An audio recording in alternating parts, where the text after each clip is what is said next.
Martin Lappin here, and you might be more familiar with me doing my videos on YouTube for alternative heating solutions, and now we will be doing some with HeatMasterss SS. And what we have here is a 2021 G4000. Easiest way to tell 2021 models from the 2020s. Externally, the 2021's got the double walled stack. Control box is now at the rear instead of the plastic one up here, and the doors are different. You got this built-in chamfer on the edges and a single latch. So now, if you buy one of these brand new, you should get with it your gallon of water treatment, moisture meter, 4 of the milling tubes to mill in your water bottles for your samples, 2 ash tools, and here's your float. There's the tool for removing the clean out plug in the lower refractory, and there's you use these to close the openings off for your underground line, keep any critters out. And from the factory, they will come with the elbows already installed with the ball valves. So you do your install. All you need here is a short nipple and a flange, and I just put a 1-inch pipe to 1-inch PEX adapter there, and it works just fine on these. The 4000s are taller. However, if you need to gain a little space, because like the 7000s, the lower ports are lower, I will show you how you can gain a little. And here we are at the back of my G7000. And like I said, if you're pressed for space, there's a way to save a little. And you can see here, the distance is the same, even though that's a T instead of the street L. And here I did short nipple valve, short nipple flange. Over here I used a isolation flange. It has the valve built right in. And you can see the difference in the height of the pumps. Made more room to work under. That's just something to keep in mind. On mine I plumbed it in copper. At the top I just put dielectric unions. You can make connections up there any way you see fit. Now, as far as electrical, here at the farm, given our heavy clay, I bury everything in conduit. I've spent many a day with a shovel digging up buried line that was direct buried and had a nick in it somewhere. So all my stuff goes through conduit. You don't have to. If you got lighter ground, direct burial's probably fine. Then I come up and I use the armored cable. This extra one you probably won't have to worry about. This actually goes down. I got a handy box under the stove I'm plugging a few things into.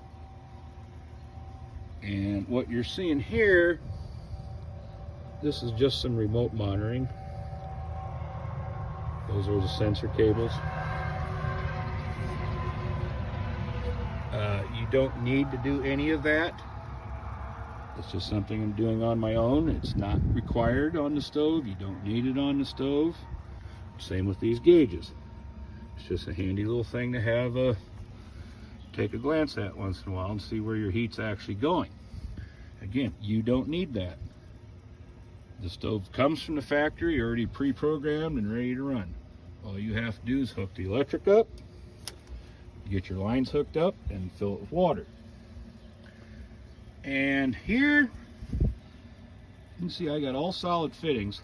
Some parts of the country, heaving is an issue, and I've seen them where they stick a piece of heater hose in between the valve and the PEX somewhere, so if something shifts, it can move a little without pulling connections apart.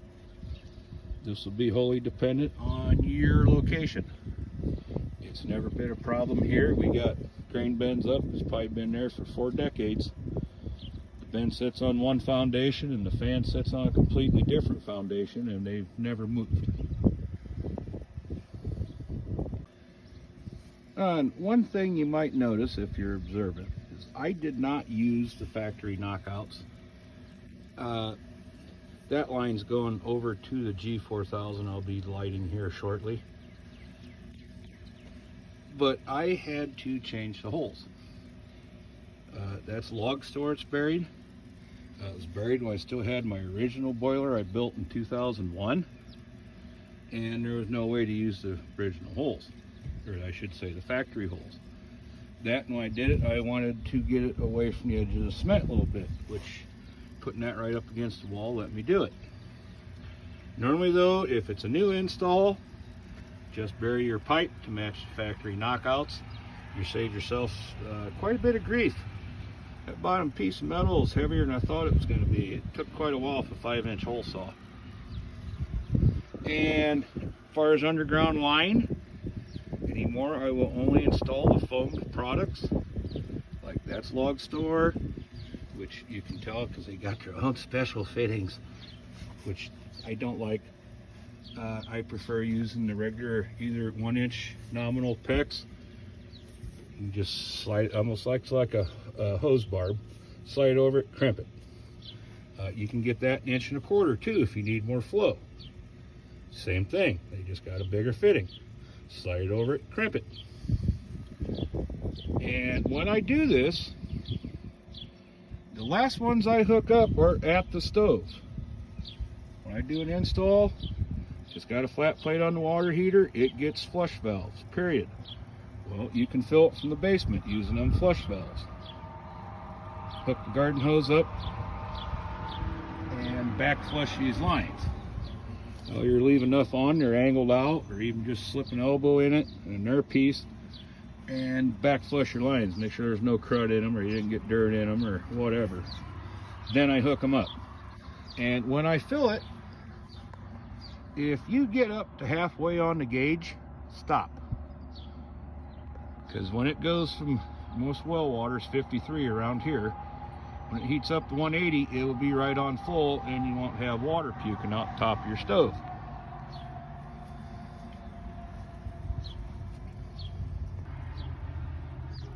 Like I said, I used Log Store. HeatMasterss has their own brand now. Then you got Centrals, which is Thermopex. There's several others. And I do believe the ribbed casing is a little easier to bend. If it's just going through your yard, normally 24 to 30 inches is plenty. If you're going under a driveway and it's feasible, you might want to go deeper. If you can't go deeper and it's just going to see regular traffic, usually a bed of sand. Place it in a bed of sand. Our driveway, since it sees just slightly overloaded straight trucks and grain trucks and semis, I actually slipped it through a piece of 6-inch Schedule 80 and put that in sand, just so I never had to do it again. And if you're looking at other products strictly on price, you're already doing it wrong. The casing on all these, the Log Store, Rehal, Thermopex, HeatMasterss brand, is all incredibly tough. Anytime I go to work on this, I get a brand new blade and a razor knife every time to cut that casing.